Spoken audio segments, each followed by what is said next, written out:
Hello বন্ধুরা, Shahrukh and গোলকাপ সবাইকে স্বাগত। শীতের সন্ধ্যায় চিকেন না হলে ভালো লাগে ঠান্ডার সময়। তো আজকে আর চিকেনের রেসিপি এনেছি, চিকেন কষা। দেখুন কীভাবে চিকেন কষাটা বানাচ্ছি, প্রত্যেকটা স্টেপ বাই স্টেপ। তেলটা গরম হয়ে গেছে, এখানে দেবো সাদা জিরে আর দিলাম জিরে লঙ্কা।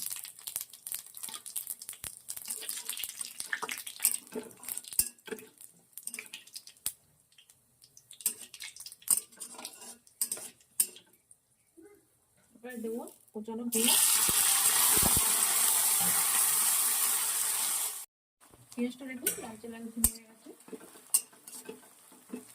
এবার আমি চিকেনটা দিয়ে দেবো।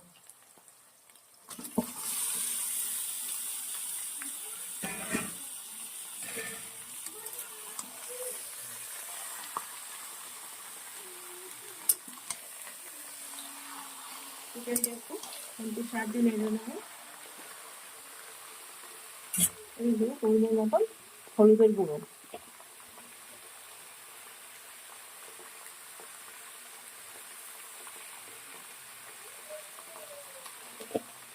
হলুদের গুঁড়োটা ভালোভাবে চিকেনের সঙ্গে মিশিয়ে নেবো।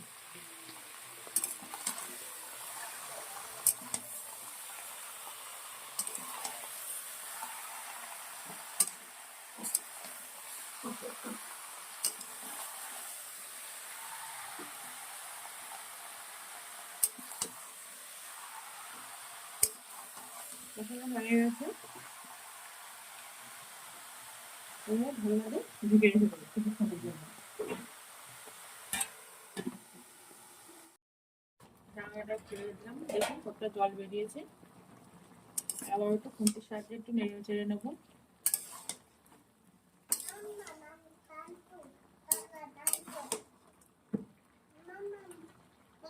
আবারও কিছুক্ষণের জন্য ঢেকে রেখে দেবো।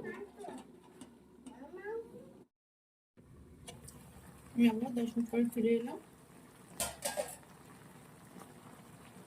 এই পর্যায়ে দিয়ে দেবো আদা রসুন পেস্ট। দেখতে পাচ্ছেন আদা রসুন খুব মিহি করিনি।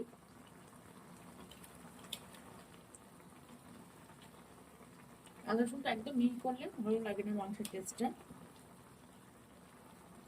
যেহেতু আমি কষা করবো, একদমই জল ব্যবহার করবো না, তার জন্য আদা রসুনটা এরকম করে পেস্ট করে নিয়েছি। আদা রসুনটা ভালো করে মাংসের সঙ্গে মিশিয়ে দাও।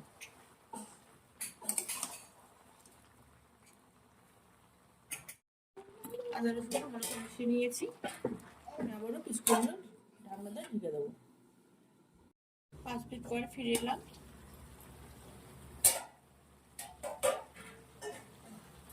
ঢাকনাটা খুলে আরো একবার রুম থেকে চিকেনটাকে নাড়িয়ে নেবো।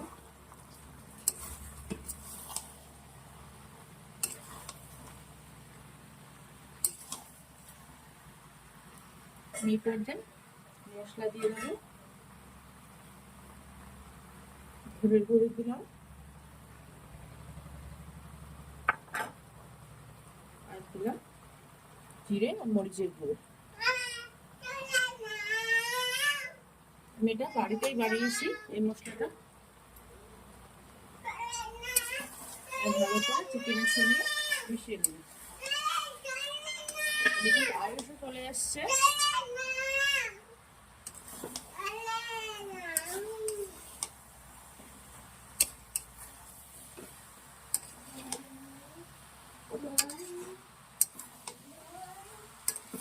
এই পর্যায়ে আমি গ্যাসের ফ্লেমটা মিডিয়াম রাখবো। এতক্ষণ আমি হাই হিটে মাংসটা কষিয়ে নিয়েছি।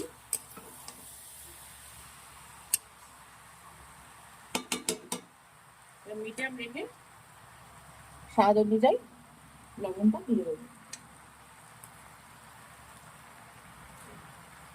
প্রথমে লবণ দিলে কিন্তু মাংসটা ছিবড়ে ছিবড়ে একটা ভাব থেকে যায়, ওই জন্য আমি কষাবো শেষের দিকে লবণটা দিয়ে দিলাম। লবণটা ভালো করে মিশিয়ে নেবো।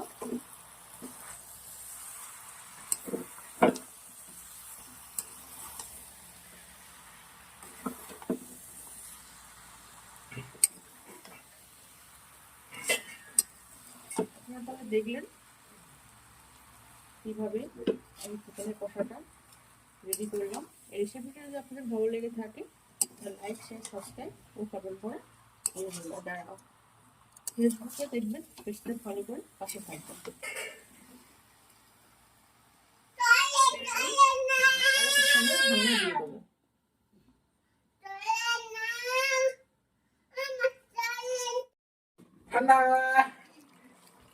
দিয়ে দেবো ফিরে এলাম,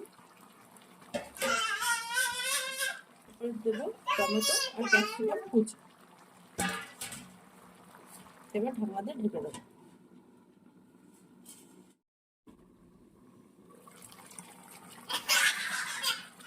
ঢাকনাটা খুলে চিকেনটা খুঁজতে যাবে, নেড়ে চেড়ে নেবো।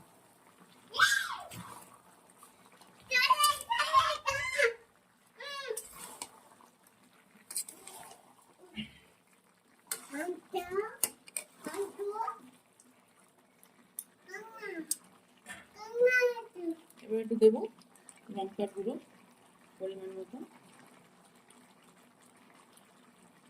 আপনারা আপনাদের স্বাদ অনুযায়ী দেবেন।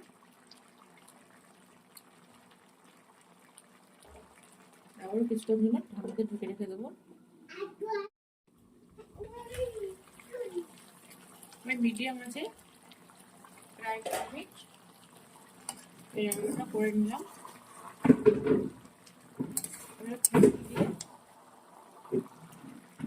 নেড়ে চেড়ে নেবো।